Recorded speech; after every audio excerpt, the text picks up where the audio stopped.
Berbicara pendidikan, berbicara hal yang sangat besar, hal yang panjang. Berbicara pendidikan, kita berbicara tentang profil Nabi kita Shallallahu Alaihi Wasallam. Nabi pernah bersabda, "Ana bi manzilatil walid u'allimukum." Aku ini seperti ayah kalian. Aku mengajar dan mendidik kalian. Jadi tugas Nabi selama 23 tahun itu mendidik. Berbicara pendidikan, berbicara hal yang sangat panjang. Dan acara seperti ini gunanya untuk men-trigger, untuk merangsang, untuk menggugah, bukan membedah bagaimana pendidikan dari A sampai Z. Itu hanya angan-angan kalau kita bisa menguasai pendidikan, jadi orang tua yang baik hanya dengan satu acara. Oleh karena itu pada kesempatan kali ini kita akan berbicara tentang beberapa hal penting dalam masalah pendidikan. Hal yang pertama dalam masalah pendidikan, hadirin, tujuan. Ya, tujuan pendidikan. Setiap orang tua, ibu-ibu di sini, yang wali murid siapa aja sih Bu? Coba angkat tangan yang wali murid, yang anak-anaknya sekolah. Oh, banyak. Nah, sebelum memasukkan anak kita ke sebuah sekolah, atau ketika memiliki anak, tujuan kita apa sih? Kalau saya ingin tanya, kenapa kita masukkan anak kita ke sekolah Robbani? Tujuannya untuk apa? Sekolah tuh banyak, konsep sekolah itu banyak, kenapa kita masukkan anak kita ke sekolah? Itu harus kita jawab. Begitu juga dengan para guru. Ketika Anda mendaftarkan diri sebagai seorang guru, apa tujuan Anda? Apakah salary? Atau tujuan kesehatan? Atau mungkin yang single, yang jomblo, ingin dapat jodoh? Atau ingin mendapatkan pengalaman? Begitu juga dengan yayasan. Ketika Anda membuat sekolah, apa tujuan Anda? Apakah ingin mendapatkan profit? Karena bisnis sekolah itu bisnis yang sangat menggiurkan dan menarik, atau hal yang lain. Hadirin yang dirahmati oleh Allah, tujuan menentukan semuanya.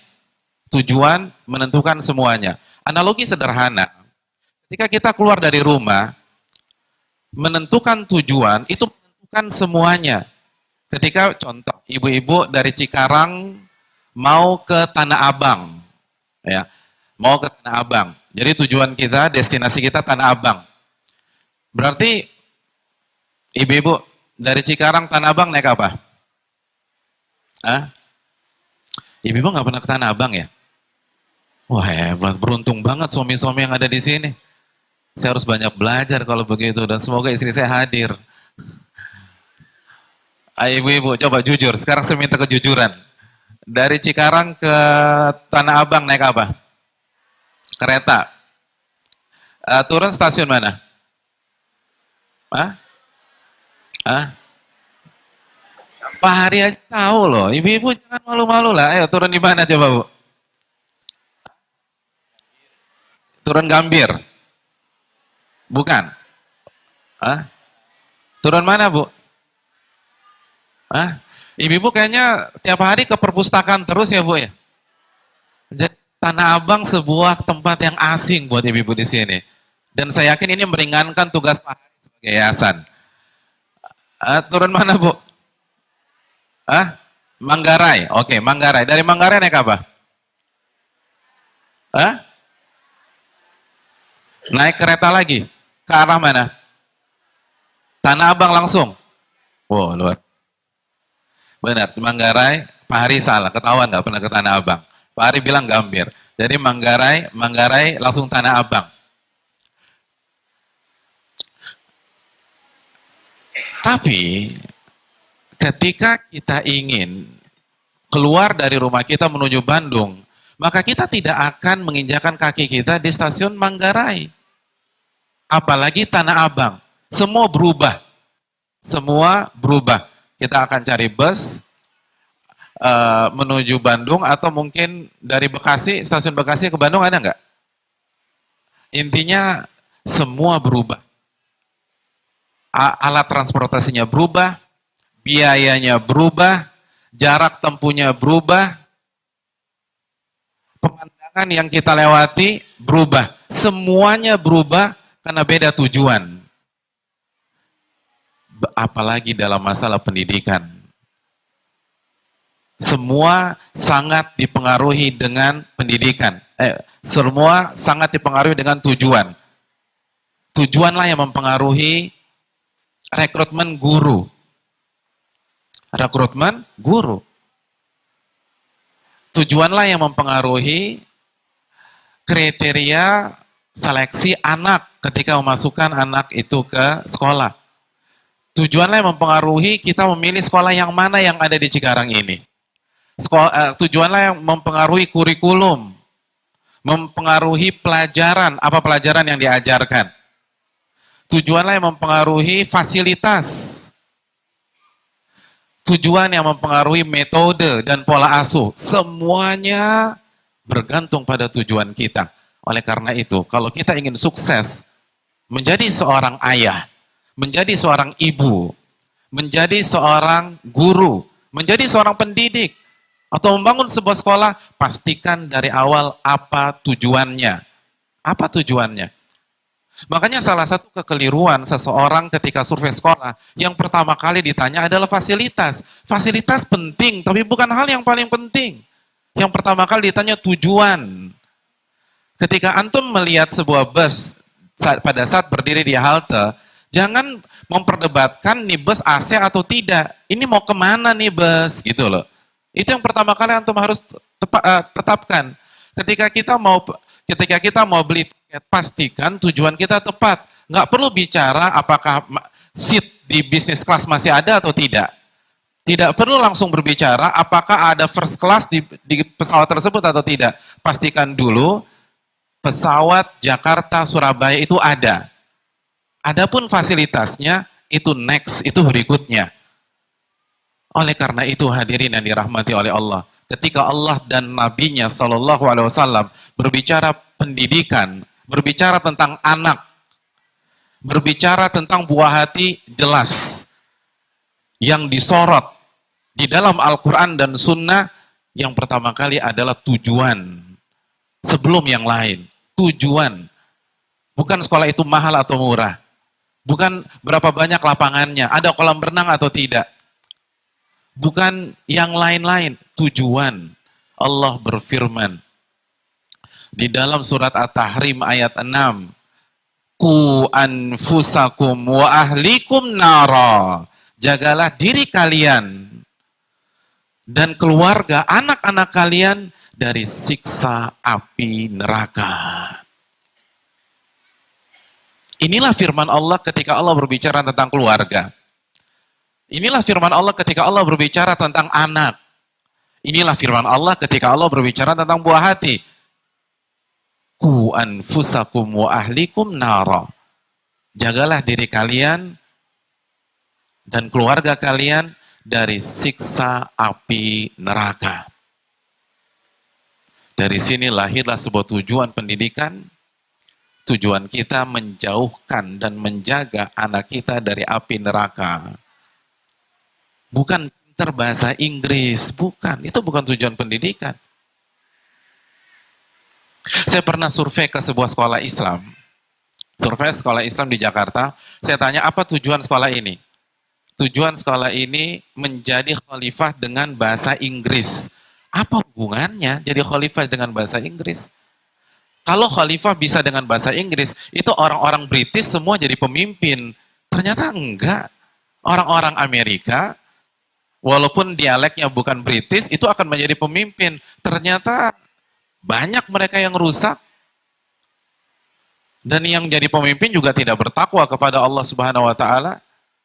Hadirin yang dirahmati oleh Allah. Banyak orang masuk ke sekolah karena bertaraf internasional. Bukan. Tujuan pendidikan adalah menjaga anak-anak kita dari api neraka. Yang paling mengerti pendidikan Rabbul Alamin. Yang paling mengerti pendidikan, yang paling mengerti anak-anak kita. Tumbuh kembang mereka. Perkembangan fisik maupun psikis mereka adalah Al-Khaliq, pencipta mereka. Yang Al-Alim, Al-Khabir, yang maha mengetahui, maupun yang global maupun yang terperinci. Maka kembalilah kepada Al-Quranul Karim.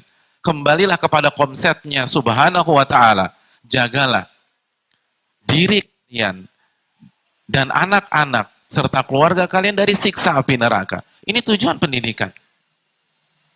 Oleh karena itu, sebagai orang tua kita harus melakukan banyak hal agar anak kita lolos dari siksa api neraka. Agar anak kita masuk ke dalam surga. Tujuan pendidikan masuk ke dalam surga.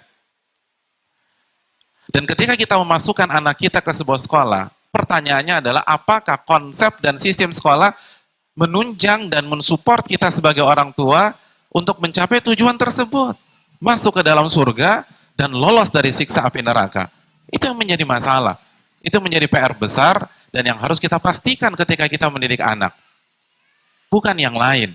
Yang lain bisa menyusul.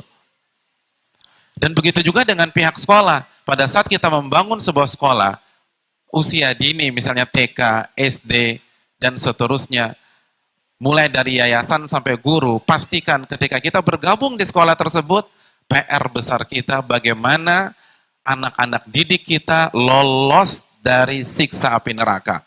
Bagaimana anak-anak didik kita masuk ke dalam surga Allah Subhanahu wa taala. Apa basic yang bisa kita tanamkan di dalam hati mereka? Apa konsep yang bisa kita berikan pada saat mereka kecil? Sehingga menjadi pondasi yang matang dan ketika mereka akil balik, mereka bisa menjaga diri mereka dan masuk ke dalam surga Allah Subhanahu wa taala. Ayat yang lain, hadirin yang dirahmati oleh Allah. Doa yang selalu kita baca. Orang tua nggak boleh lupa doa ini. Rabbana hablana, terus apa lanjut? Min azwajina wa dzurriyyatina qurrata a'yun waj'alna lil muttaqina imama. Surat Al-Furqan ayat 74. Allah berfirman bahwa orang-orang beriman itu selalu berdoa kepada Allah. Rabbana hablana min azwajina wa dzurriyyatina qurrata a'yun. Ya Allah, jadikanlah atau ya Allah anugerahkanlah pasangan kami dan anak-anak kami qurrata a'yun. Penyejuk mata, penyejuk jiwa, kebahagiaan kami di dunia maupun di akhirat. Hadirin yang dirahmati oleh Allah Subhanahu wa taala. Dengan apa? Kalau antum buka buku tafsirnya, ibu-ibu buka buku tafsirnya seperti Ibnu Katsir, At-Tabari dan lain-lain, anak menjadi kebahagiaan kita pada saat mereka taat kepada Allah. Dan anak menjadi kebahagiaan kita di akhirat nanti ketika mereka masuk ke dalam surga. Itu tujuan. Kita punya anak itu biar kita bahagia. Bukan ngerepotin. Bukan nanti ngenunjak. Bukan nanti durhaka. Bukan nanti galakan dia daripada kita. Tujuan kita punya anak itu biar kita bahagia. Dan gimana biar kita bahagia? Dia harus taat kepada Allah. Karena dengan dia taat kepada Allah, dia akan berbakti kepada kita di dunia. Dan dia akan mendoakan kita pada saat kita meninggal dunia. Dan dia akan masuk ke dalam surga, bahkan mungkin memasukkan kita ke dalam surga pada saat kita di hari kiamat kelak. Itu tujuan kita memiliki buah hati tersebut. Oleh karena itu, para pendidik, orang tua yang saya hormati, ini yang harus ada di benak semua pendidik. Tujuan kita mencetak anak yang taat kepada Allah. Anak yang soleh. Sehingga dia membahagiakan orang tuanya. Setelah dia membahagiakan diri dia sendiri. Dan hari kiamat nanti dia masuk ke dalam surga. Ini tujuan utama dari sebuah pendidikan. Pendidikan di rumah dan pendidikan di sekolah. Apalagi sekolah yang bernafaskan sekolah Islam. Dia harus tahu tujuan ini. Hadirin yang dirahmati oleh Allah Subhanahu wa taala.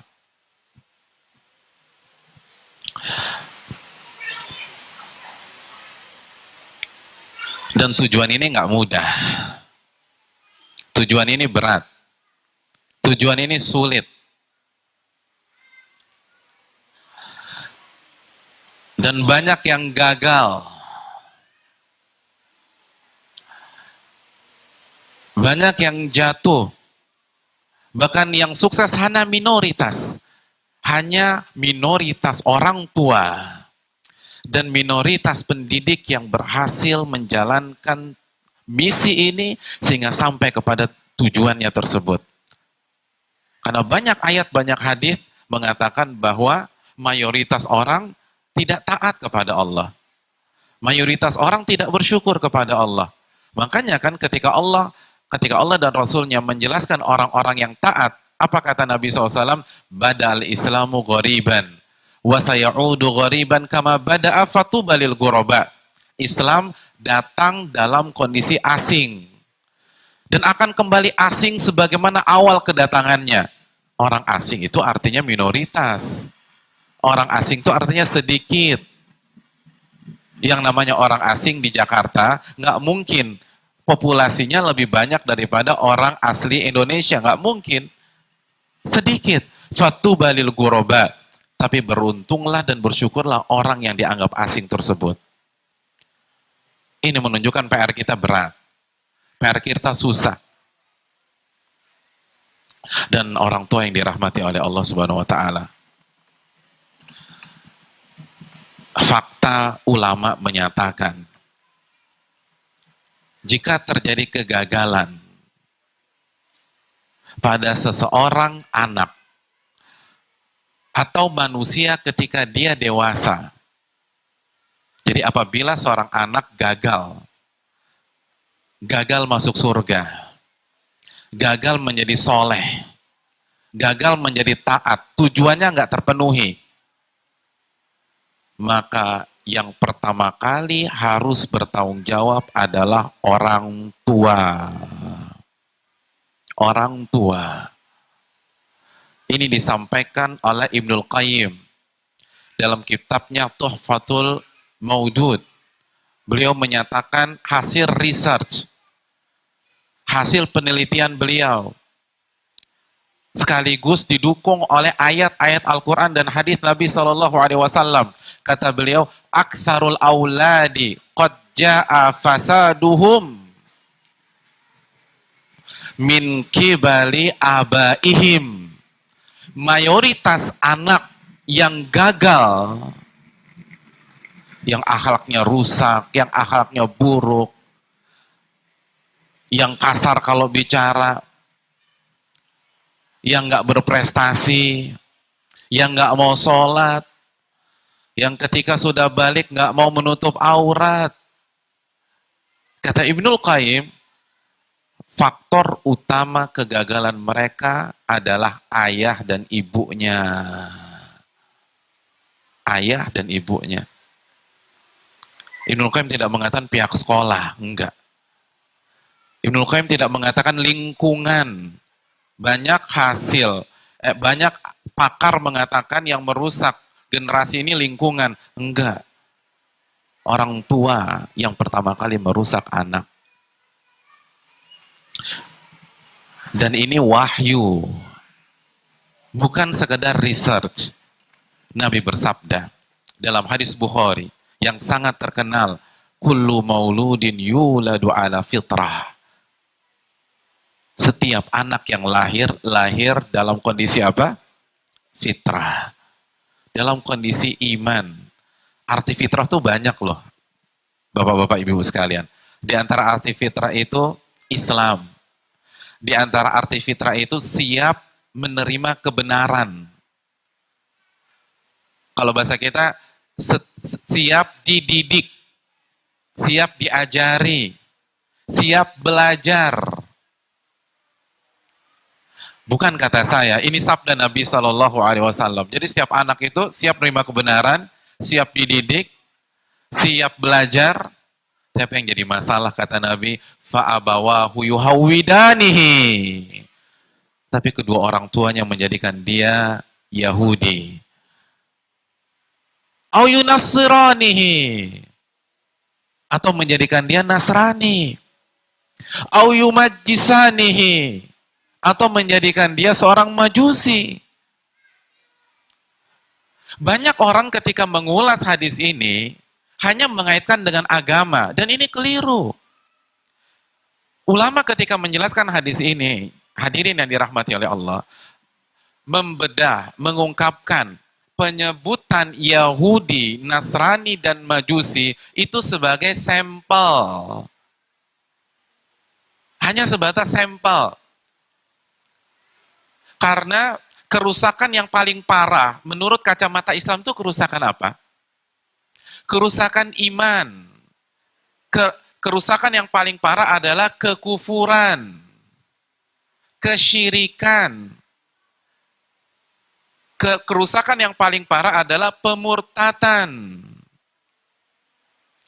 Nabi ingin menjelaskan bahwa seluruh kerusakan yang dialami oleh anak itu sumber utamanya tuh orang tua.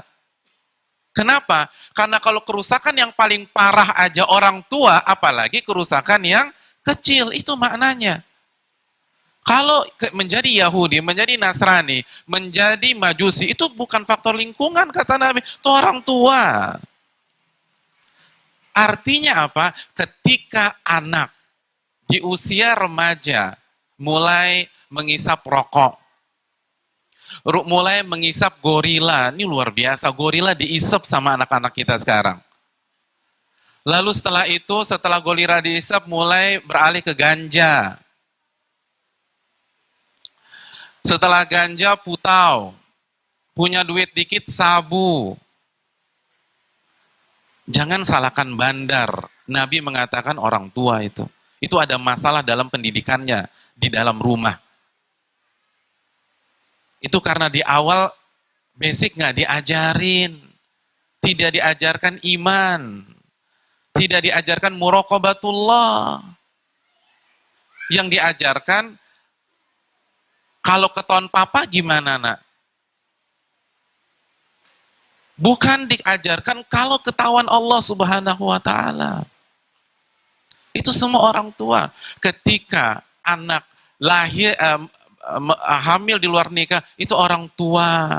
Jangan salahkan pacarnya.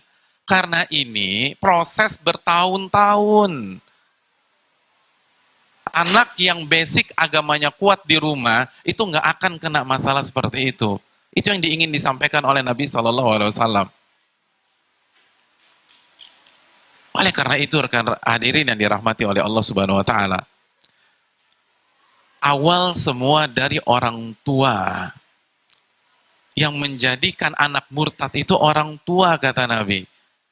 Yang menjadikan anak itu maksiat orang tua. Yang menjadikan anak itu bohong orang tua. Pokoknya kalau ada tante fulan bilang mama nggak ada, itu kan ngajarin bohong orang tua. Karena nggak mau ditagih uang arisan misalnya. Hadirin yang dirahmati oleh Allah Subhanahu Wa Taala, kita ini dilatih untuk gampang nyalain orang. Padahal Nabi SAW menyatakan semuanya karena orang tua sebelum yang lain. Betul ada peran bandar di sana. Betul ada peran media di sana. Betul ada peran televisi. Dan media dan televisi sekarang mendidik apa enggak, bapak-bapak, ibu-ibu sekalian? Enggak mendidik. Tapi kan yang membuat anak nonton kan orang tuanya. Yang kasih gadget siapa? Orang tua. Yang membuat dia dapat akses lagi-lagi orang tua.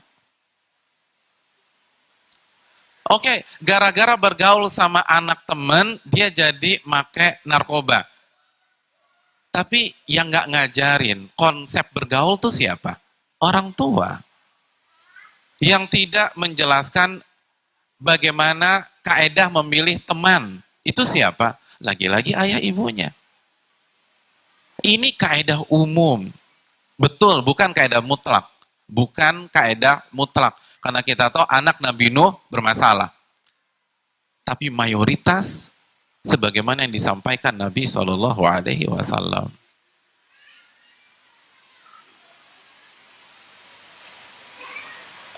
Anak itu adalah amanat, bapak-bapak, ibu-ibu sekalian.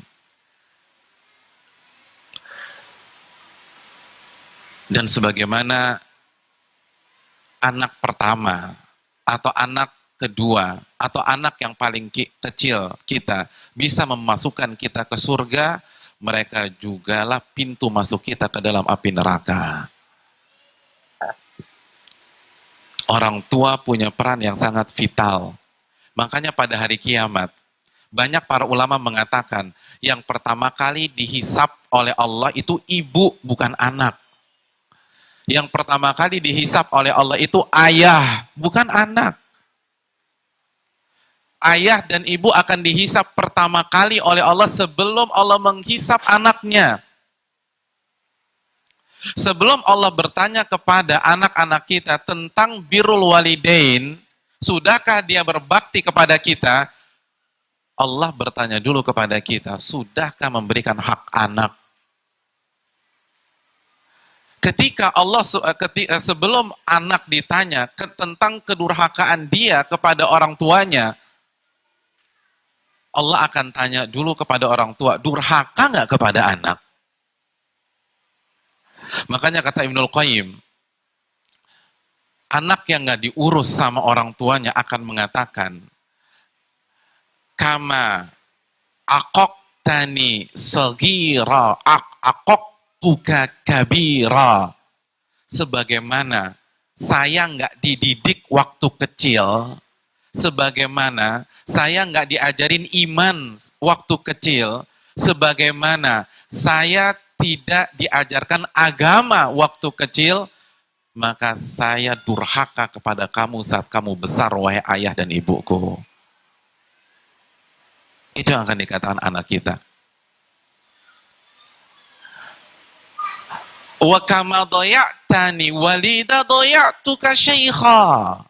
Dan sebagaimana engkau melantarkan aku, wahai ayah, sebagaimana engkau melantarkan aku, wahai ibu, pada saat aku kecil, aku hanya main sama babysitter.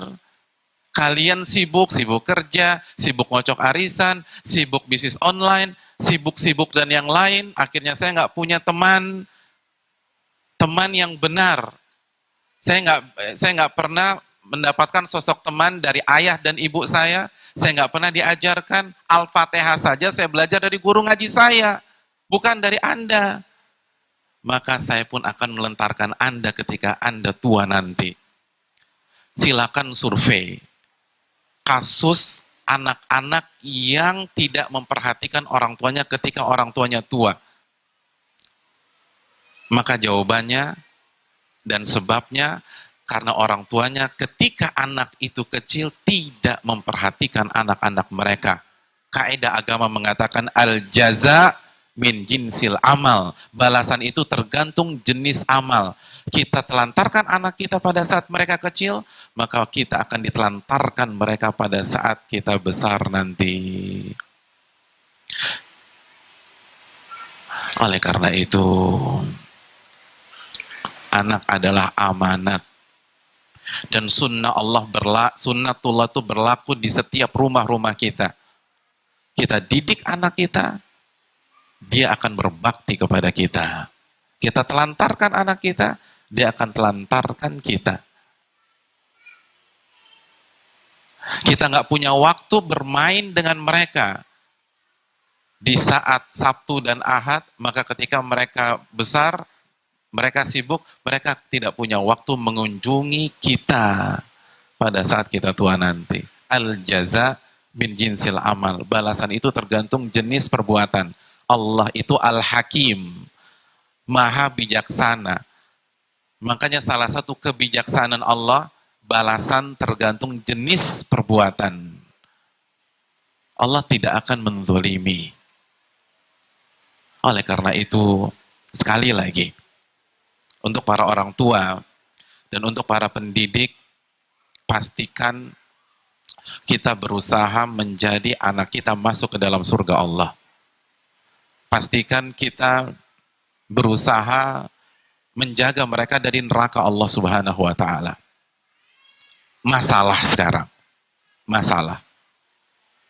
Apa masalah terbesar?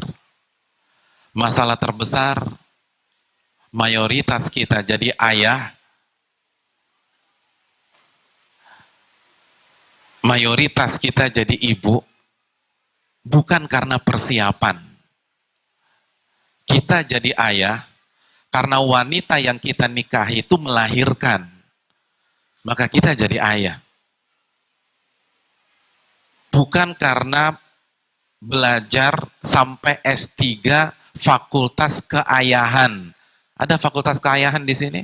Nggak ada. Kita jadi ibu karena di rahim kita ada sebuah janin. Dan akhirnya lahir menjadi seorang sosok anak manusia. Bukan karena belajar jadi ibu. Bukan karena kursus jadi ibu. Saya ingin tanya nih, buat tempe mendoan nggak pakai kursus, kira-kira berhasil nggak tuh?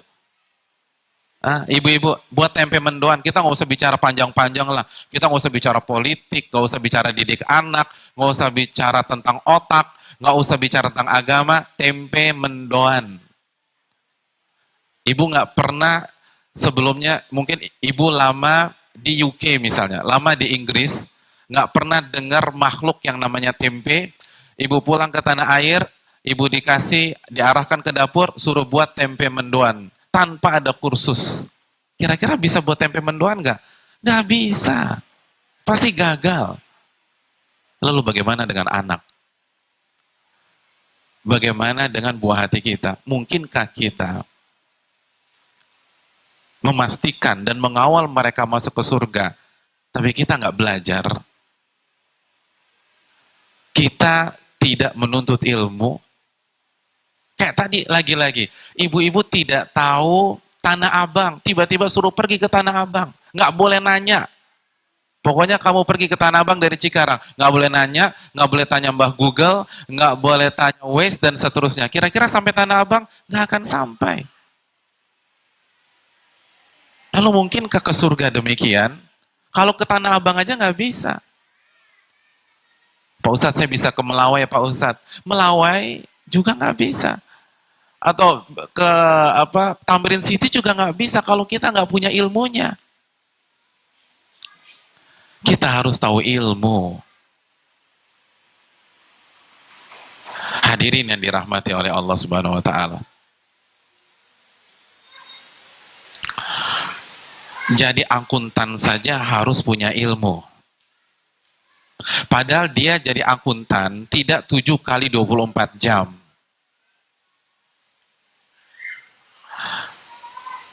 Jadi montir aja harus punya ilmu, harus belajar. Jadi montir. Padahal dia jadi montir tidak 7 kali 24 jam. Lalu mungkinkah kita sukses jadi ayah tanpa belajar? Sedangkan kita jadi ayah 7 kali 24 jam. Mungkinkah kita jadi ibu tanpa belajar? Sedangkan kita jadi ibu 7 kali 24 jam. Dan tidak ada solusi. Karena kalau kita tidak belajar, dan akhirnya anak kita gagal menjadi anak yang soleh, dan gagal masuk ke dalam surga, maka kita akan dihabisi oleh Allah pada hari kiamat kelak. Kullukum ra'in, wa kullukum mas'ulun an ra'iyati. Nabi bersabda dalam hadis Bukhari, kalian adalah pemimpin, dan kalian akan ditanya tentang orang-orang yang kalian pimpin. Lalu Allah ajak bicara para suami, para ayah, warrajulu ra'in, wa mas'ulun an ra'iyati, dan para laki-laki, para suami, para ayah, kalian akan ditanya tentang istri dan anak-anak kalian pada hari kiamat kelak.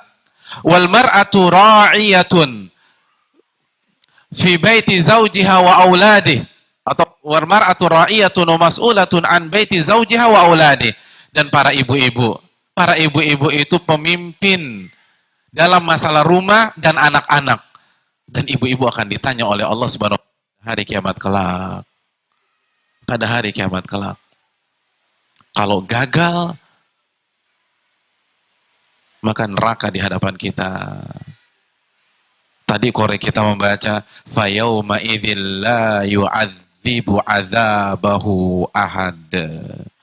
Pada hari itu tidak ada yang bisa mengadab sepedih azab Allah Subhanahu wa taala. Pada hari itu, Tidak ada satupun orang yang mampu menyiksa separah siksaan Allah Subhanahu wa taala. Hadirin, pada hari kiamat, seluruh psikopat dikumpulkan. Seluruh penguasa-penguasa tiran dikumpulkan. Semua orang yang paling sadis, yang pada saat di dunia memutilasi orang, lalu jantungnya dimakan, itu semua ada pada hari kiamat. Dan Allah pastikan tidak ada satupun di antara mereka yang bisa mengadab lebih pedih daripada azab Allah Subhanahu wa taala.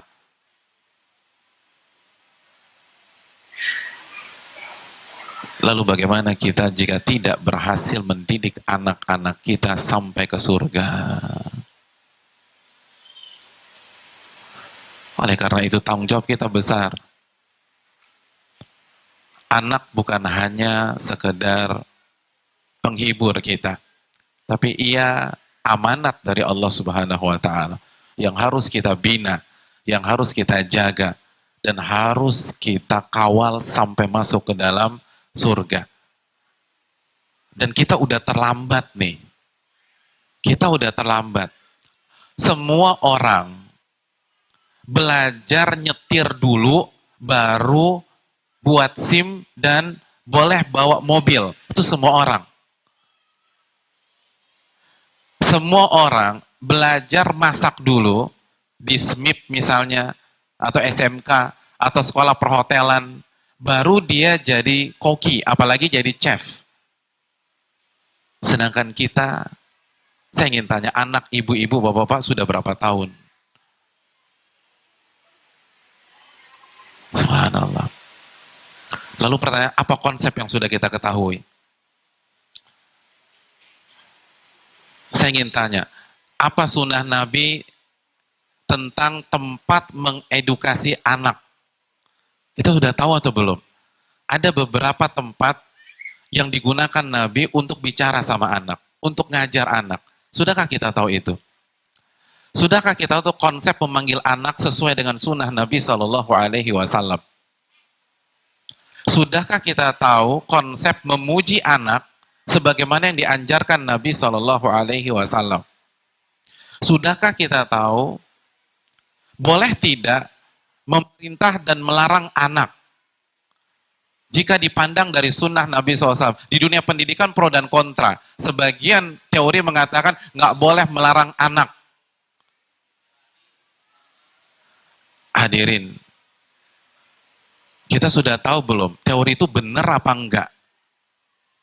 Karena semua fatal. Semua fatal kalau kita nggak tahu dari awal.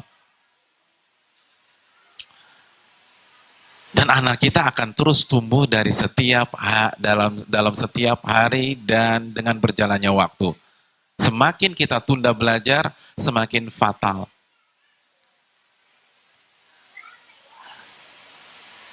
Kita harus belajar. Kita harus belajar. Kita harus mengkaji. Karena membangun pondasi itu pada saat anak kita kecil. Pada saat anak kita kecil. Membangun pondasi itu pada saat anak kita belum akil balik. Kalau itu hancur, maka semua akan hancur.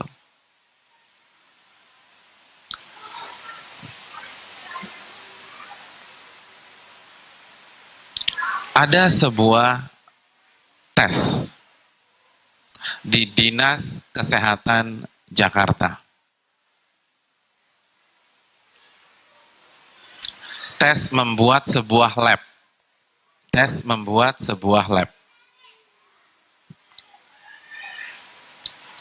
Yang menguji adalah tim independen. Bukan orang-orang dinas atau Diknas. Dari ratusan pakar di lab tersebut yang mendaftar, ada lulusan S1, ada lulusan S2, ada lulusan S3, dan bukan hanya lulusan dalam negeri, sebagian lulusan luar negeri. Yang keterima hanya 2 orang. Yang keterima berapa? 2 orang. Itu ketua atau orang yang paling bertanggung jawab dalam tes itu bingung. Kok bisa hanya 2 orang yang keterima?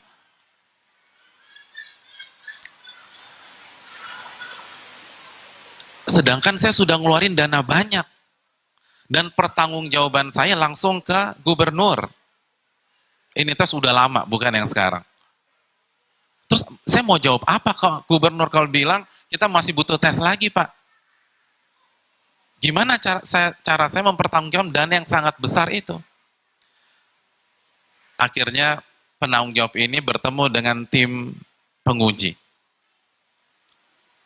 Komplain dia, kok bisa banyak yang nggak lulus itu loh. Dan yang saya dengar, pertanyaan-pertanyaan yang Anda sampaikan sederhana. Kenapa mereka nggak lulus? Apa kata tim penguji tersebut? Saya tahu yang tes itu banyak para pakar, tapi yang jadi masalah inkonsisten. Mereka nggak konsisten. Dan yang saya tanya gampang. Saya hanya nanya, dia ambil sebuah benda di lab, ini benda apa? Anda pernah lihat benda ini? Dan saya tahu yang saya tes ini pakar di bidangnya. Anda pernah lihat benda ini? Kembali diterangkan, Bu, kalau dia bilang dia nggak pernah lihat benda ini, saya langsung luluskan dia. Tapi jawaban dia pernah. Maka saya punya pertanyaan kedua. Pertanyaan kedua saya, Anda tahu Anda pernah menggunakan benda ini? Bu, kalau dia bilang nggak pernah, saya langsung luluskan dia. Tapi yang jadi masalah dia bilang pernah menggunakan. Dan bisa menggunakannya. Maka saya punya pertanyaan ketiga. Pertanyaan ketiga saya, tolong praktekkan ke saya gimana cara menggunakan benda ini atau alat ini. Dan dia nggak bisa menggunakan alat tersebut. Langsung saya coret, dia tidak lulus. Inkonsisten. Artinya bohong. Dia nggak pernah menggunakan alat tersebut. Lalu dia mengatakan, kata penanggung jawabnya, apa yang salah dari dia, Pak? Yang salah adalah pendidikan usia dininya. Karena itu yang membangun karakter. Itu yang membangun pondasi. Itu yang membangun kejujuran. Dan ini konsep Islam. Antum bisa lihat bagaimana masa kecil Nabi SAW. Antum bisa cek masa kecil Abu Bakar As-Siddiq. Masa kecil yang benar-benar terjaga. Anak-anak, bapak-bapak, ibu-ibu sekalian, yang imut-imut dan kecil-kecil itu di waktu penanaman pondasi. Kalau pondasi mereka rapuh, maka nanti akan hancur. Dan semua sepakat, mau bangun apa saja, pondasi itu di awal, betul nggak sih? Ada yang developer di sini? Bangun rumah, bangun gedung, itu di hari keberapa? Pembangunan. Hah? Coba yang developer siapa? Coba angkat tangan. Tadi banyak yang ngangguk. Bangun gedung, bangun rumah, bangun pondasinya tuh di hari yang keberapa? Hari yang ke-1000? Di tahun kedua? Di hari-hari pertama. Itu bangun pondasi. Begitu juga dengan anak. Membangun pondasi. Agar nanti pas balik mereka sujud kepada Allah. Agar pada saat balik mereka meyakini Allah Maha melihat saya. Itu di waktu-waktu kecil. Lalu kita belum belajar pada saat mereka berusia 7 tahun, kita belum ngerti apa-apa, pada saat mereka sudah menginjak usia 10 tahun, hadirin kalau kita nggak mulai dari sekarang, saya nggak tahu apa jadinya 10-20 tahun kemudian. Ini udah terlambat. Ini sudah terlambat. Jadi harus ada kelas akselerasi. Untuk menangani komputer itu belajarnya 4 tahun dan setiap hari 4 jam. Masuk akal enggak? Kalau menangani komputer harus belajar setiap hari 5 jam, lalu menangani manusia hanya sekedar ikut seminar, itu pun nggak continue, dan sering nggak datangnya, nggak mungkin. Antum menguasai konsep komputer, antum kalau dulu zaman bahla ya, antum kuasain DOS misalnya. Antum menguasain DOS. Dan di hadapan antum ada 20 komputer. Antum bisa tangani 20 komputer tersebut dengan sistem DOS? Bisa. Tapi manusia belum tentu. Antum bisa nangani anak yang pertama, belum tentu antum bisa nangani anak yang kedua dan tepat juga. Manusia adalah makhluk Allah yang paling luar biasa. Khalifah fil ard. Itu penanganannya harus dengan ilmu. Kita harus belajar. Ini yang harus digugah. Belajar itu bukan ketika anak masuk SMA, pada saat anak lahir ini. Bahkan sebelum lahir. Bahkan sebelum kita berhubungan. Nabi mengatakan, takhayyaru linutfikum. Pasca selektiflah kemana, kemana Anda memberikan benih Anda. Apa maksud benih di sini?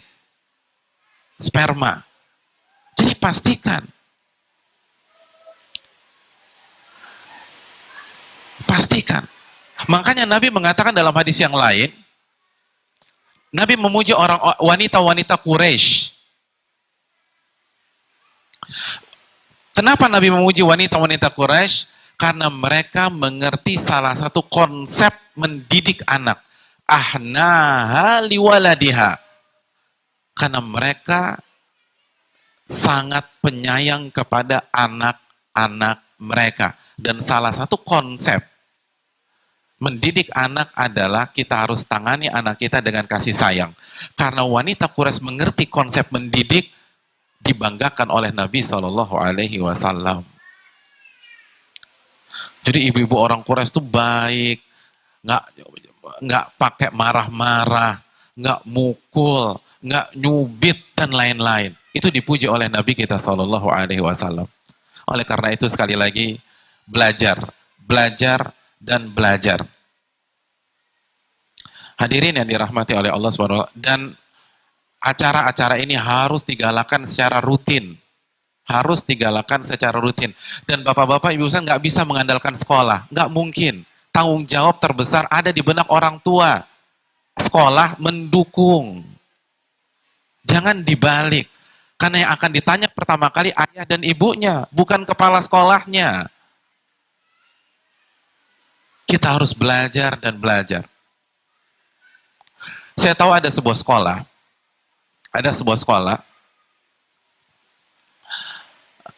Dan sekolah ini sangat menjunjung tinggi nilai-nilai pendidikan. Itu salah satu syarat mensekolahkan anak di sekolah tersebut. Orang tua harus ikut program mendidik anak yang diselenggarakan sekolah. Harus. Kalau tidak, anaknya dikeluarkan.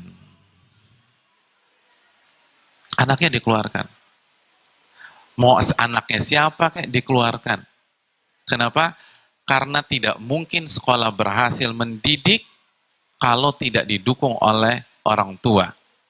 Tidak mungkin sekolah berhasil menanamkan sopan santun, tapi ketika di rumah beda lagi. Tidak mungkin sekolah berhasil mendidik anak TK atau anak kelas 1 mandiri, pakai sepatu, pakai kaos kaki sendiri, kalau nanti pas pulang dipakein sama orang tuanya. Karena beda konsep. Jadi itu harus. Karena penting mendidik. Kalau ada orang tua di sekolah tersebut ya, saya tidak ingin membandingkan, tapi kata para ulama, al-haqqu dholatul mu'min. Sesuatu yang benar itu seperti harta seorang mukmin yang hilang. Dimanapun ketemu, orang mukmin yang paling berhak untuk mengambilnya. Yang positif kita ambil. Walaupun mungkin kita belum bisa 100% seperti mereka. Kalau misalnya nih, peraturan di sekolah tersebut, kalau misalnya ada orang tua yang sibuk, ya kan banyak ayah dan ibu itu kerja. Sedangkan sekolahnya tuh di weekdays. Di hari Senin, hari Selasa, hari Rabu, hari Kamis, dan seterusnya. Kalau misalnya ada program pendidikan kepada orang tua tersebut, kata orang tua, mohon maaf, saya belum bisa cuti nih. Maka kata pihak sekolah, oh kalau begitu di program berikutnya ya Bu ya. Iya. Lalu dengan berjalannya waktu, ada program berikutnya. Ditawarkan lagi sama sekolah ke wali murid tersebut. Bu, kita ada program yang berikutnya nih, gitu loh. Ibu bisa ikut? Aduh, mohon maaf, saya masih sibuk. Catering lagi penuh-penuhnya nih. Oke, kalau begitu di program yang berikutnya ya Bu ya. Iya, insya Allah. Di program yang berikutnya ditawarin lagi. Kata si ibunya nih, wali murid, aduh saya sibuk bener, sekarang saya punya usaha antar jemput orang, jadi saya baru ngerintis nih usaha, saya nggak bisa ikut. Oh ya nggak apa-apa. Kalau begitu, mulai besok anak ibu depending aja dulu sekolah di sini sampai ibu punya waktu ikut program kami. Depending anaknya, nggak bisa belajar di situ lagi. Jadi anaknya ditarik, tolong tarik anak ibu karena kita nggak bisa. Karena untuk mengajarkan ilmu kognitif bisa, tapi mengajarkan karakter nggak bisa. Kecuali kedua belah pihak bersinergi. Kecuali sama visi maupun misi. Kalau nggak bisa. Dan ini untuk kebaikan kita semua. Dan ini contoh yang menarik untuk kita pikirkan. Walaupun tidak serta-merta langsung kita praktekkan besok begitu ya. Intinya kita harus belajar. Kita harus belajar dan kita harus belajar. Yang berikutnya, hadirin yang dirahmati oleh Allah SWT. Saya punya waktu berapa menit lagi? Oke. Hadirin yang dirahmati oleh Allah Subhanahu wa taala. Ketika kita berbicara tentang tujuan, kita dari Cikarang mau ke Tanah Abang. Otomatis kita harus berbicara bagaimana cara sampai ke Tanah Abang. Apa alat transportasinya? Apa medianya? Oh, alat transportasinya tadi kereta. Begitu juga kalau kita ingin mengantar anak kita ke surga. Kita harus tahu apa perangkat dan alat transportasi yang akan memasukkan anak itu ke surga.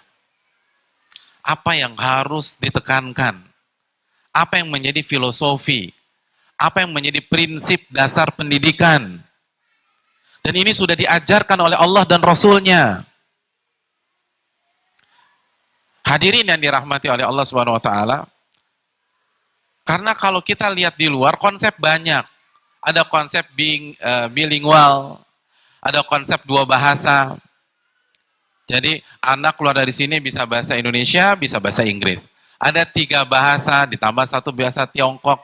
Kalau yang Islam ditambah bahasa Arab. Lalu ada konsep lagi multiple intelligence, ada konsep lagi IB, ada konsep lagi Cambridge, dan banyak konsep yang ditawarkan di sana. Lalu pertanyaannya, apa konsep yang ditawarkan oleh Allah dan Rasul-Nya? Hadirin yang dirahmati oleh Allah Subhanahu wa taala. Mari kita simak bagaimana Nabi mendidik para sahabat. Dalam hadis yang dikeluarkan Al-Baihaqi, dikeluarkan Hakim dari Jundub radhiyallahu taala anhu, salah satu sahabat. Beliau menceritakan bagaimana Nabi mendidik mereka. Kunna gulmanan hazarah. Pada saat itu kita masih anak-anak menjelang akil balik. Hazarah. Pada saat kita berumur demikian, kana yu'allimunal imana qoblal Qur'an. Nabi mengajarkan kami iman sebelum Al-Quran. Ini sekolahnya Nabi, hadirin. Nabi mengajarkan iman sebelum mengajarkan Al-Quran. Setelah iman kita kokoh, kata Jundub, kana thumma yu'allimunal Qur'an. Baru Nabi ajarkan Quran. Ajarkan bagaimana tahsin, bagaimana tajwid, mengenalkan huruf hijaiyah, makharijul huruf kalau bahasa kita. Sekarang, lalu mulai hafalan, lalu nulis ayat-ayat atau huruf-huruf Al-Quran. Fasdadna bihi imana. Maka iman kita bertambah. Iman kita bertambah. Lalu mari kita simak kelanjutan penjelasan dari Jundub. Kata Jundub, sekarang nih, ada sebagian orang yata'allamuna al-Qur'ana qabla al-iman. Mereka sibuk mempelajari Al-Quran sebelum iman.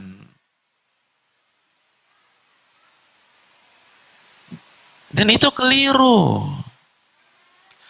Ibnu Umar menjelaskan, fayathiru nathra daqal. Fayuthiruhu nathra daqal. Tidak bermanfaat kalau caranya begitu. Ibnu Umar mengatakan, sekarang saya melihat ada orang belajar Quran, langsung programnya tahfidz, anak hafal berapa juz dan seterusnya, tapi tidak disentuh keimanannya. Kata Ibnu Umar, hasil dari program ini mereka hafal Quran, fayuthiruhu daqal, tapi nggak manfaat sama sekali. Ini yang perlu kita renungkan. Sebagian sekolah Islam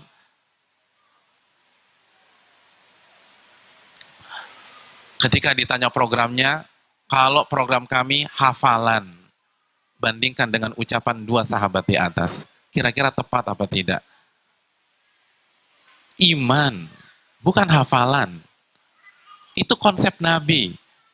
Kalau kita ingin mengikuti sunnah Nabi, ikuti filosofinya, ikuti konsepnya. Banyak ibu-ibu yang sudah belajar, yang menjadi parameter hafalan anak, bukan iman anak. Dan begitu bangga ketika anaknya berhasil menghafal juz 30. Tapi nggak jujur. Tapi nggak paham tentang, tidak memahami konsep tentang waktu. Belum yakin Allah itu melihat dan mendengar. Berbeda dengan anak-anak kecil pada zaman sahabat Nabi SAW. Hafalan itu penting, tapi itu bukan utama untuk mendidik anak. Hafalan itu penting, tapi itu bukan yang dinomorsatukan ketika kita membangun sebuah sekolah. Hafalan itu penting, tetapi bukan menjadi segalanya. Yang menjadi segalanya adalah iman. Itu konsep pendidikan. Dan yang dimaksud iman ini bukan iman secara teori, hadirin.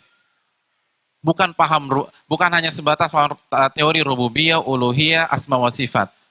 Tapi bagaimana seorang anak benar-benar meresapi. Makanya saya ingin tanya, antum ada yang sudah tamat mengkaji Arba'in Nawawiyah?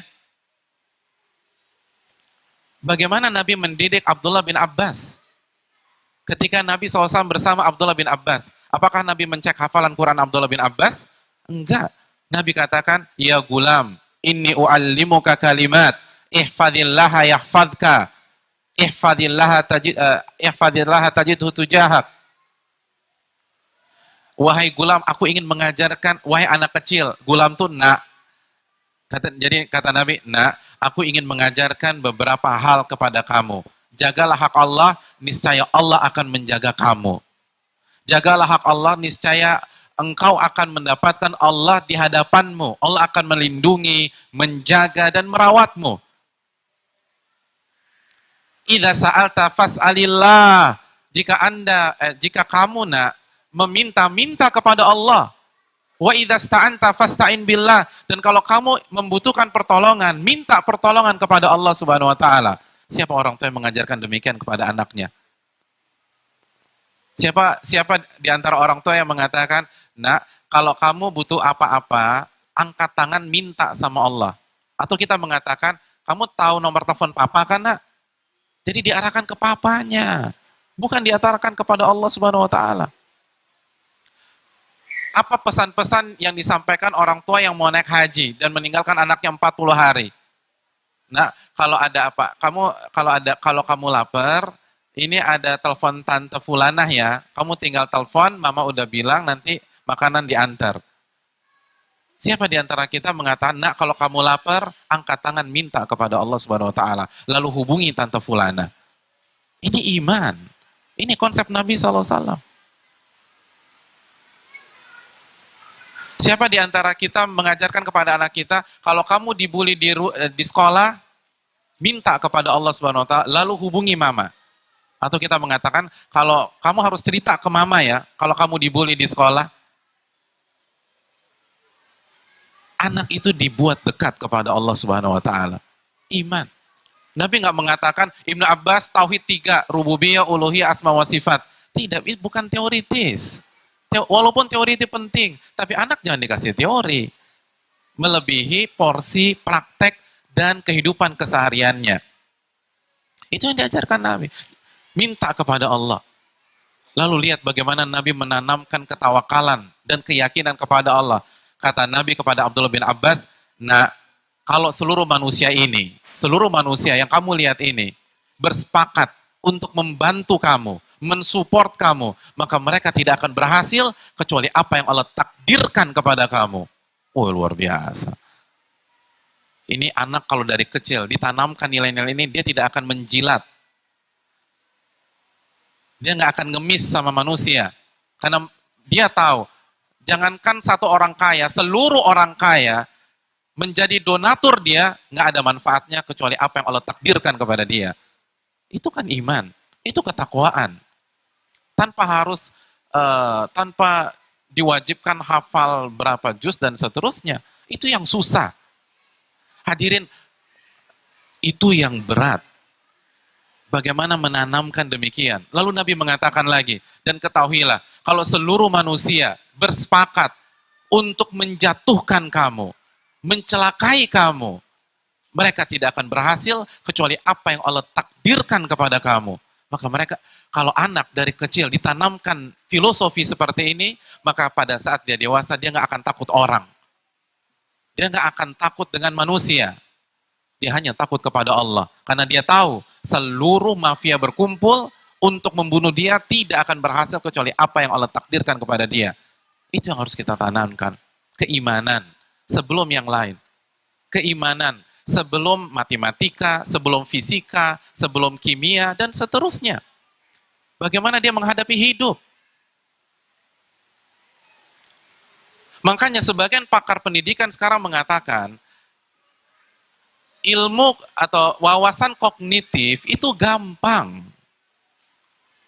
Itu nggak harus di awal. Itu bisa nanti-nanti. Walaupun penting, tapi bukan itu intinya. Intinya mempersiapkan karakter, mempersiapkan iman. Itu yang susah. Bangsa kita itu nggak kehabisan stok pakar fisika, pakar kimia, tapi kita kehabisan stok orang jujur. Orang yang takut kepada Allah. Orang yang merasa dipantau oleh Allah Subhanahu wa taala. Kalau semua orang takut kepada Allah, kita nggak butuh CCTV. Itu karena nggak ada iman. Itu yang harus kita tanamkan. Dan itu konsep Nabi. Sampel kita sekarang itu bukan sampel pakar pendidikan dari universitas luar. Ini sampel Nabi SAW. Itu yang ditanamkan sebelum yang lain. Lalu apa kata Nabi kepada anak kecil yang bernama Ibnu Abbas ini? Di antaranya Nabi mengatakan, ta'arraf ilallahi firraha ya'rifka fi syiddah. Nah, perkenalkan diri kamu kepada Allah ketika kamu senang, Allah akan ingat kamu ketika kamu susah. Kalau setiap anak yakin dengan nilai seperti ini dan senantiasa ditanamkan oleh ibunya, maka akan mudah menjelaskan tentang masalah pesta-pesta yang ada di luar. Akan mudah menerangkan tentang bahaya kehidupan hedonis, tentang dunia hiburan. Karena dia tahu, kalau dia tidak memanfaatkan waktu atau kondisi di mana dia lapang, dia senang untuk mendekat kepada Allah, maka Allah akan lupakan dia pada saat dia susah. Itu yang penting. Lalu Nabi mengatakan, annama asabaka lam yakun liyukhti'ak wa ma akhta'aka lam yakun liyusibak. Apa yang ditakdirkan kepada kamu nggak akan meleset, nak. Dan apa yang meleset nggak akan kena. Jadi apa yang ditakdirkan itu nggak akan meleset. Maka nggak ada lagi kita berpikir, nggak ada lagi kasus misalnya drop karena nggak lulus ujian nasional. Karena dia tahu, selama dia udah berusaha, maka ini takdir yang harus dia jalani. Nggak ada istilah pingsan. Nggak ada istilah takut menghadapi hidup. Nggak ada istilah down. Nggak ada istilah minder ketika menghadapi lingkungan. Karena pondasinya sudah dipaparkan Nabi kita Shallallahu Alaihi Wasallam.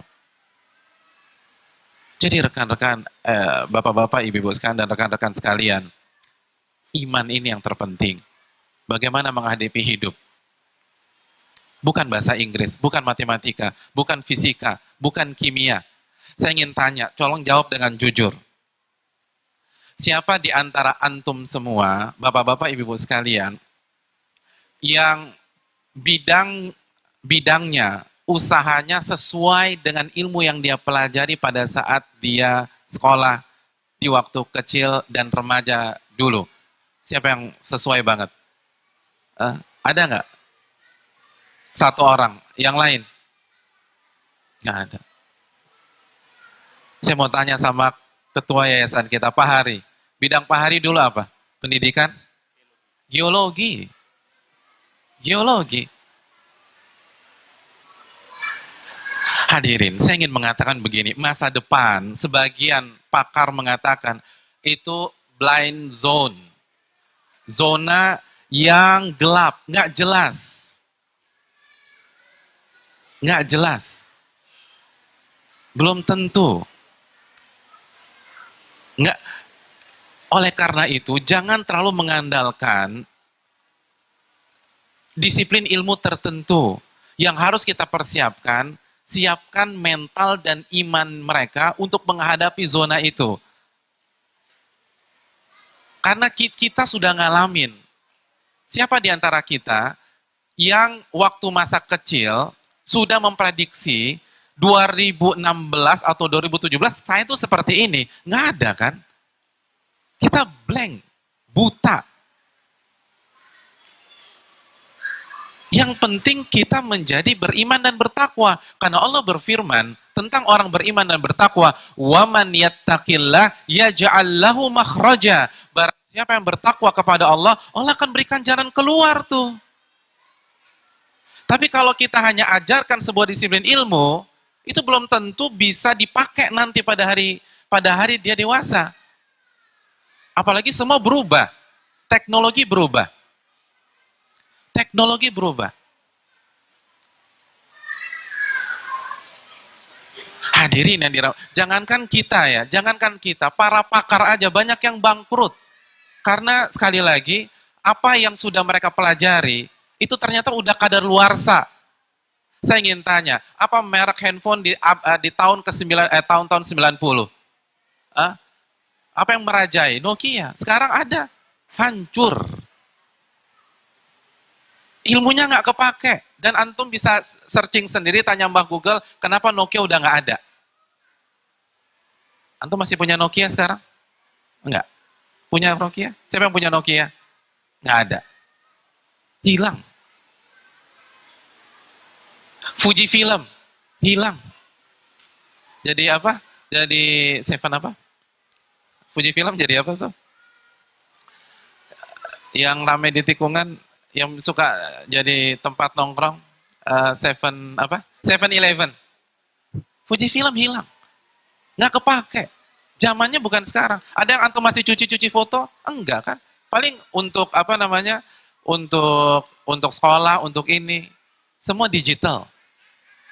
Artinya ingin saya katakan, jangan mengandalkan ilmu yang canggih pada hari ini. Karena masa depan belum tentu kepake. Dan sudah banyak buktinya, hancur, mereka hancur. Tapi iman nggak ada kadaluarsa. Iman tidak ada expired. Iman yang garansi Allah. Wa man yattaqillah yaj'al lahu makhraja. Barang siapa yang bertakwa, beriman, Allah akan berikan solusi dari setiap masalah-masalah kehidupannya. Kalau dari dini anak kita sudah kita bekali iman, maka dia akan bisa survive pada saat nanti.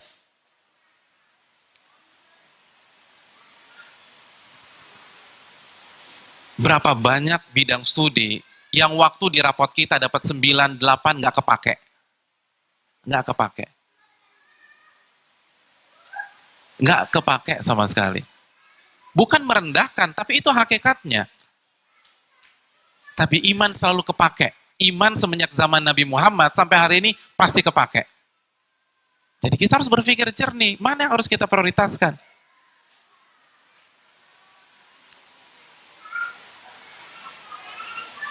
Adapun metode-metode atau konsep-konsep itu sering hilang. Iman pasti kepake. Saya ingin tanya sama, bukan kepada bapak-bapak, ibu-ibu guru ya, atau mungkin boleh, kecuali guru matematik. Siapa yang masih ingat rumus aljabar? Masih ingat? Rumus aljabar? Kalau saya minta, bisa nggak ngukur pohon di luar sana dengan rumus aljabar? Siapa yang masih ingat? Kenapa antum lupa? Selain guru matematik boleh jawab ya. Selain guru matematik boleh jawab. Ada yang ingat rumus aljabar? Nggak ada. Kenapa antum lupa? Jawabannya satu, nggak kepake. Antum nggak pakai tuh. Antum lupa. Jangankan rumus aljabar. Luas trapesium, siapa yang masih ingat? Enggak. Nggak kepake.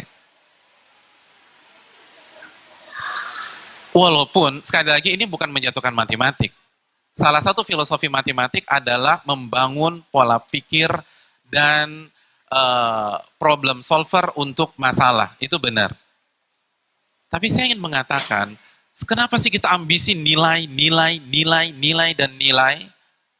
Anakku harus jago matematik, anakku harus jago fisika, dan filosofi matematik ada di bidang lain. Solusi artinya ada banyak bidang yang tugasnya itu seperti matematik. Kalau dalam bahasa Arab itu nahu. Orang yang jago nahu itu logika berpikirnya seperti orang jago matematik. Jadi ada banyak cara, tapi yang terpenting apa goalnya? Iman, hadirin.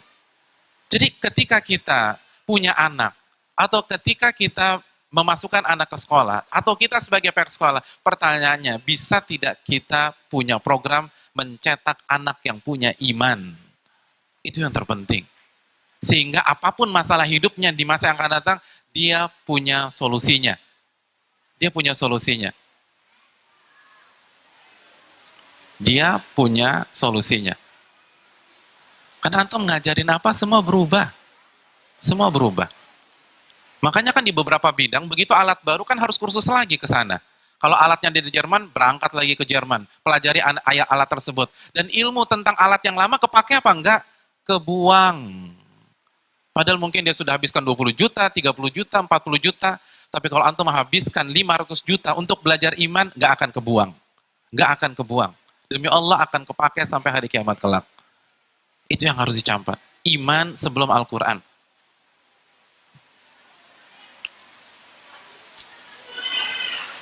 Adapun yang lain cepat. Kapanpun antum bisa. Dan coba antum melihat ke diri kita sendiri deh. Sebagian kita yang banting setir, yang pekerjaannya sekarang berbeda dengan apa yang dipelajari di pendidikan formalnya, itu kan banyak, sebelum banting setir dan menggeluti, dia belajar paling satu tahun, paling 2 tahun, paling 3 tahun, dan dia jadi spesialis. Makanya dalam ilmu motivasi ada istilah masterpiece. Apabila seseorang ingin menjadi master di sebuah bidang, maka dia harus geluti bidang tersebut berapa jam? 10.000 jam.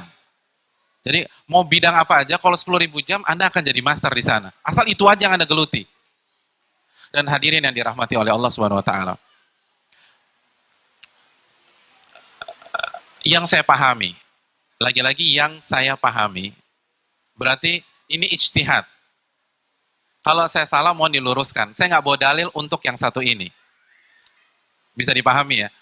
Jadi saya nggak bawa dalil untuk kalimat yang berikut ini. Tapi ini ijtihad. Dan ijtihad diperbolehkan. Untuk menguasai ilmu dunia. Atau nggak usah terlalu ribet gitu deh. Untuk sukses di sebuah bidang,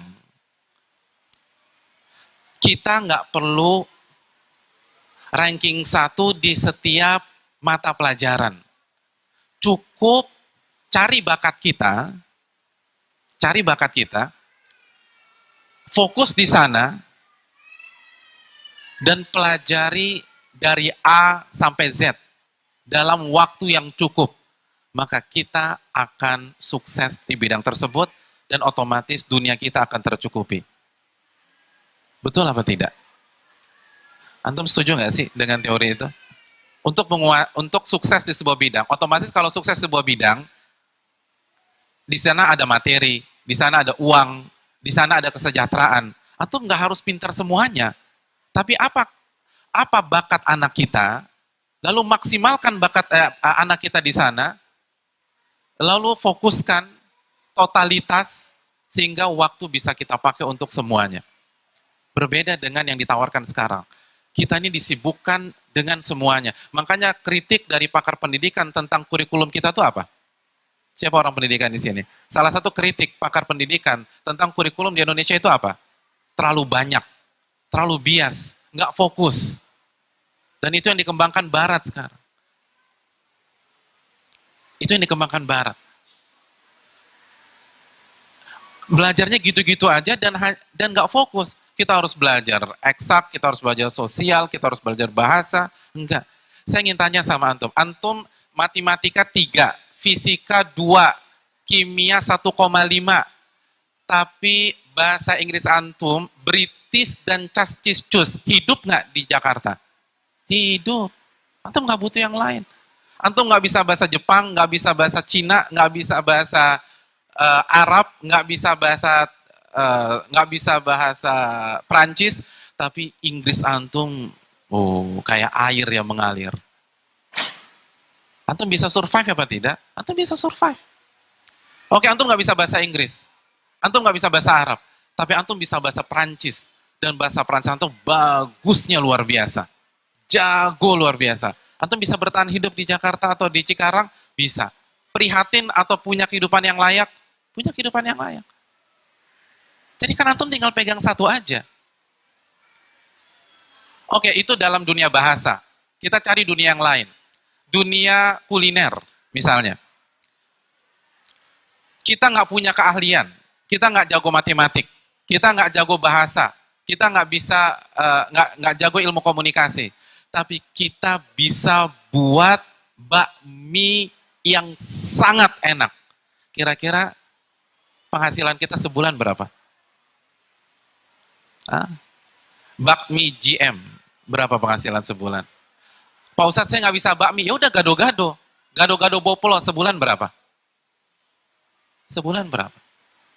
Kenapa kita harus kuasain semuanya? Nggak harus. Ambil satu, yang harus kita kuasain semuanya itu iman, ibadah. Itu harus komprehensif, akhlak, agama, itu kita harus kuat semuanya tuh.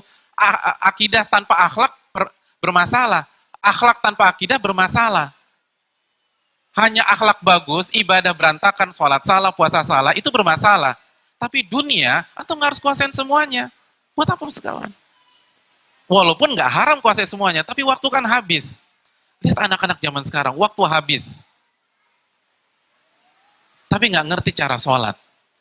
Nggak ngerti ma'rifatullah. Karena dicecer dengan semuanya. Guru biologi kasih PR, guru fisika kasih PR, guru matematika kasih PR, guru geografi kasih PR, dan nanti belum tentu kepake. Iya Pak tidak sih? Saya punya teman, dia nggak bisa apa-apa kecuali buat bakmi.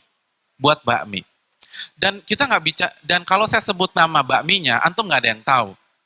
Karena nggak terkenal, dan bukan daerah sini. Antum tahu omset dia berapa? Di pinggir jalan. Di pinggir jalan, hanya bakmi aja. Antum bicara gadget dia nggak ngerti, mau bicara ini nggak ngerti, mau bicara politik dia nggak ngerti, bakmi aja. Omsetnya berapa? Pemasukannya berapa? 5 juta. Bersih. Sehari. Sehari. Bakmi itu 5 juta bersih sehari. Sehari. Bersih. Udah semuanya. Antum berapa sehari? 4,5. Oke, tinggal 500.000 lagi. Hadirin, jago di dunia, itu cukup satu bidang. Terlepas hukumnya, saya kasih contoh karena ini dalam buat bapak-bapak. Ronaldo, Messi, antum kasih PR tentang logaritma bisa dikerjain nggak? Belum tentu.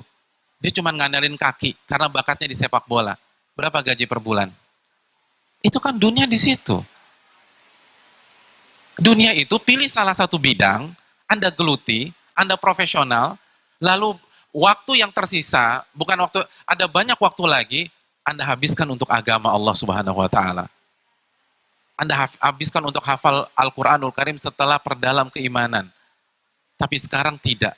Kita dijauhkan dengan agama kita dengan program yang sangat banyak sekali. Dan pada akhirnya belum tentu terpakai. Iman pasti terpakai. Oleh karena itu pastikan kita memiliki iman.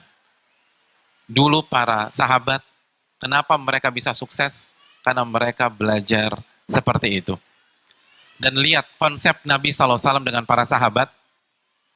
Konsep Nabi dengan para sahabat. Nabi melakukan klasifikasi. Khalid bin Walid nggak disuruh memperdalam hadis. Karena bakatnya bukan itu. Bakat Khalid bin Walid apa? Perang. Jadi di bidang itu aja disuruh perang. Dan benar nggak pernah kalah. Nggak pernah kalah. Kita kan kebanyakan materi. Akhirnya nggak jadi pakar. Dunia pada saat ini itu sudah berbicara tentang spesialisasi. Dan semakin dini, semakin efektif kita berbicara. Dan itu konsep Nabi SAW. Abu Hurairah itu nggak disuruh megang pasukan perang. Nggak disuruh bisnis, disuruh hafalin hadis. Karena itu spesialisasinya.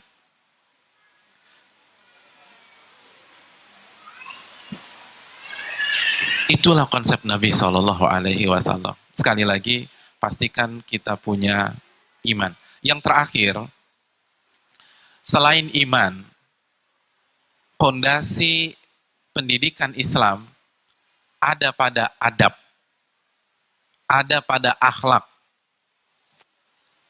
Dan ini karakter para ulama kita terdahulu.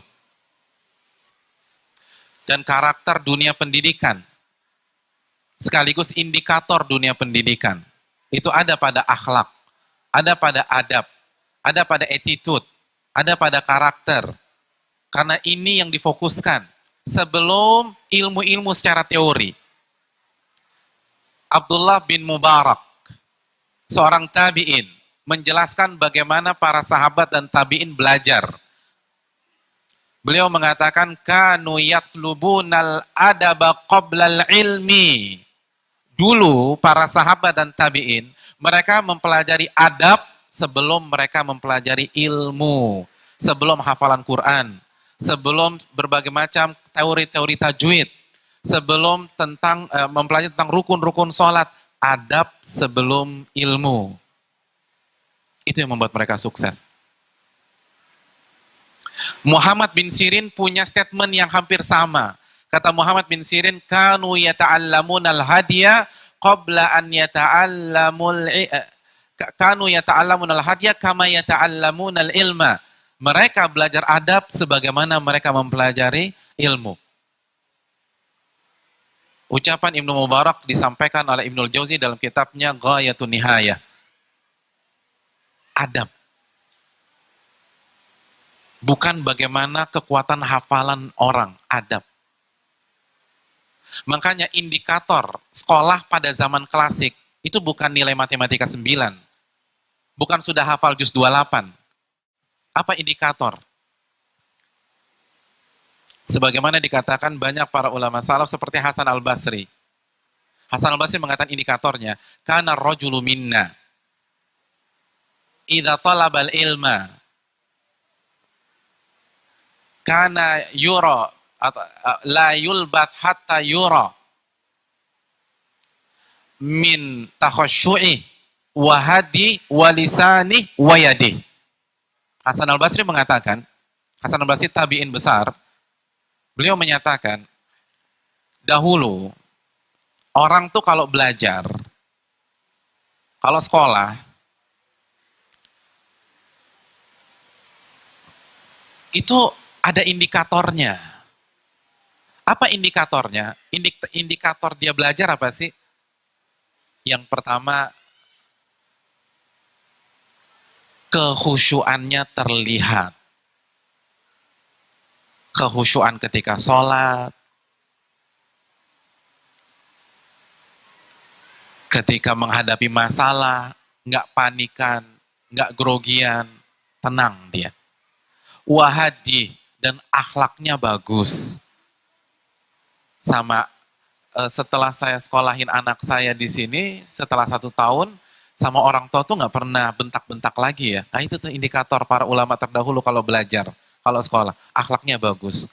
Terus lisannya, tutur katanya santun, lemah lembut, nggak suka ngabsenin nama-nama di ragunan dan lain sebagainya. Itu lisan.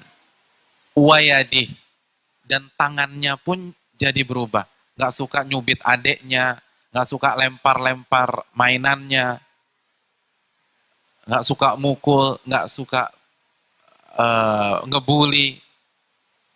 Itu ulama-ulama kita terdahulu. Mereka melihat bukan dari angka di pelajaran-pelajaran, bukan. Karena pendidikan tujuannya bukan lulus UN. Pendidikan tujuannya memasukkan orang ke surga. Itu pendidikan.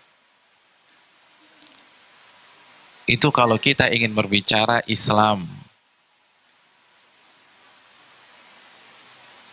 Jadi parameternya bukan hafalan, jagonya bahasa Arab.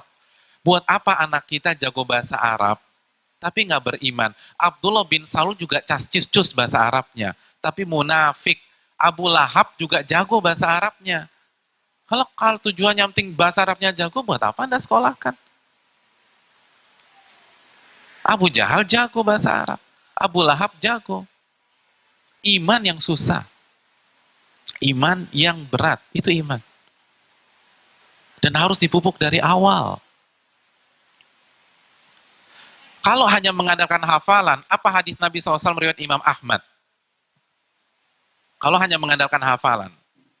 Sekali lagi, bukan mengkritik program hafalan, tapi statement kita kalau hanya mengandalkan hafalan dan kalau hanya bangga dengan hafalan. Nabi bersabda dalam hadis riwayat Imam Ahmad, "Aktsaru munafiki ummati qurra'uha." Orang munafik terbanyak di tengah-tengah umatku berasal dari pembaca dan penghafal Al-Qur'annya. Buat apa hafalan tapi jadi munafik? Karena nggak ditanamkan keimanan. karena nggak ditanamkan dari pihak sekolah atau dari orang tua murid tentang keikhlasan. Akhirnya hafalan 30 juznya membuat dia riya, membuat dia sum'ah, membuat dia ujub, membuat dia hanya mencintai dunia. Nggak ada gunanya, mendingan dia nggak hafal semuanya. Intinya adalah akhlak dan akidah sebelum yang lain. Semua bisa semua ada solusinya kalau akhlak dan akidah ini kuat, kalau iman ini bagus. Jadi ini yang terpenting, indikatornya adalah kehusyuan, akhlak, lisan. Karena kalau lisan baik, iman pasti baik. Kalau ini bisa kita dapatkan, maka anak yang soleh bukan hanya impian, namun kenyataan. Mungkin itu yang bisa disampaikan karena waktu sudah habis. Masih ada beberapa hal, tapi qaddallahu ma syafa'al, semoga yang sedikit ini bisa bermanfaat. Wassalamualaikum warahmatullahi wabarakatuh. Assalamualaikum warahmatullahi wabarakatuh.